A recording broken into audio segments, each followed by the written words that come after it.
Aujourd'hui, départ de Katba pour aller à Hanoï. Il est beaucoup trop tôt pour prendre un bus. Je suis éclatée.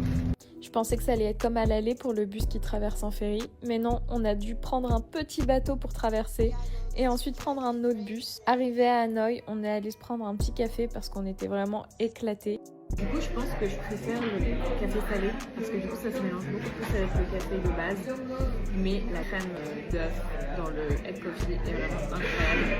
Donc, je pense que c'est meilleur avec genre du chocolat ou du matcha pour moi. Du coup, on a pris un autre café avant que je me retrouve de nouveau toute seule. J'ai pu check-in dans mon appart qui est très agréable et en plus, il a Netflix donc je vais peut-être pouvoir chiller. Je suis à Hanoï et je suis trop contente parce qu'il fait beau. Il y a plein de choses à faire donc j'ai trop hâte. Je suis donc allée manger dans un resto de rue très local et ensuite j'ai marché 30 minutes pour rejoindre l'ambassade du Laos et je suis passée par le lac qui tout le monde se prend en photo. Du soleil, enfin. Franchement, j'attendais que ça là, d'avoir chaud. Un bonheur. J'ai pris un énième café en attendant l'ouverture de l'ambassade. C'est la merde parce que l'ambassade est fermée jusqu'au 3 février et moi j'ai besoin de mon visa avant le 30 donc je sais pas trop comment faire là. Là c'est compliqué. Ils ont fermé aujourd'hui évidemment. Bon, normalement, j'ai eu un mec d'une agence au téléphone qui m'a dit que là c'était dead pour avoir un visa. Après, je lui ai dit que j'avais un passeport suisse et que normalement j'ai pas besoin de visa pour rentrer au Laos. Il m'a dit bah tu peux changer de passeport parce que tu changes de pays, donc en soi tu peux rentrer avec ton nouveau passeport au Laos. Trop petit stress là.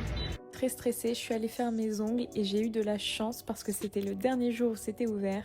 J'ai eu le droit à un massage pendant qu'elle me faisait les ongles, vraiment à 2 doigts de m'endormir. Et ensuite, je suis allée me balader à la Train Street où j'ai bu mon 10e café salé de la journée. J'en profite avant de partir du Vietnam. Avant que le train arrive, les gens mettent des capsules de bière sur les rails parce qu'apparemment ça porte chance.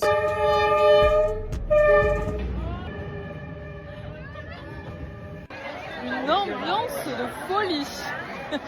Je vous avoue, je m'attendais pas à ce que ce soit aussi proche, mais c'était très sympa et les gens étaient très cool. Ensuite, j'ai pris un Grab pour aller manger le meilleur pho de Hanoï, mais évidemment, c'était fermé à cause du Nouvel An, donc je me suis rabattue dans une autre adresse que j'avais notée et j'ai été très déçue. Mais bon, ça arrive. Je suis rentrée parce que j'étais éclatée. Ça me déprime parce que déjà, cette histoire de visa, en fait, tout le monde part demain. Demain, tout est fermé en fait. Il y aura le feu d'artifice. Je vais pouvoir profiter du feu d'artifice.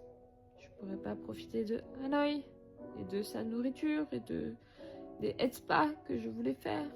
Je pensais pas que c'était autant et en même temps ils avaient dit que c'était surtout après que ça allait être compliqué, pas avant.